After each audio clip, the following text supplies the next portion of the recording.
Well, let's bring in Anoop Singh, who's the IMF's director of the Asia Pac department. He joins us from the IMF headquarters in Washington, D.C. Mr. Singh, thank you so much for joining us today. So how insulated is the Asia Pac? We do have China and India being the leading forces here.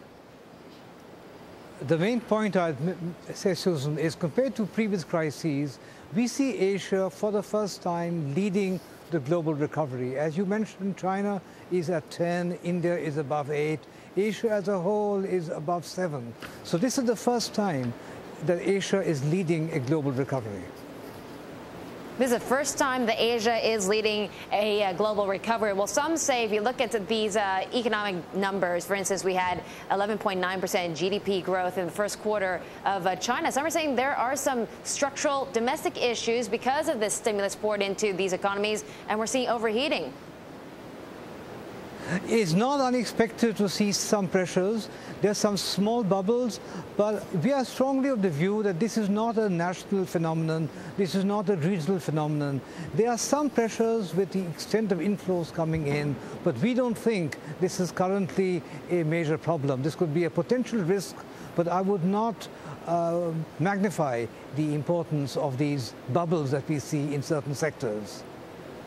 Mr. Singh, this is Paul Gordon in Hong Kong. You know that this is the first time Asia's led a global economic recovery, but a lot of Asian nations are still linking their monetary systems one way or another to the US. And the IMF semi-annual report did note that Asian currencies are undervalued substantially in the case of the yuan. I mean, how undervalued?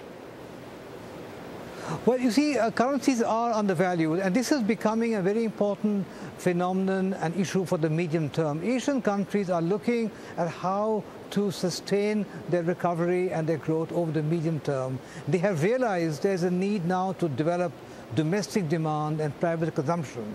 And a number of countries have taken measures, and the exchange rate is one important measure. A strengthening of currencies over the medium term will help the process of building up private consumption in these countries. It will raise the labor share of income.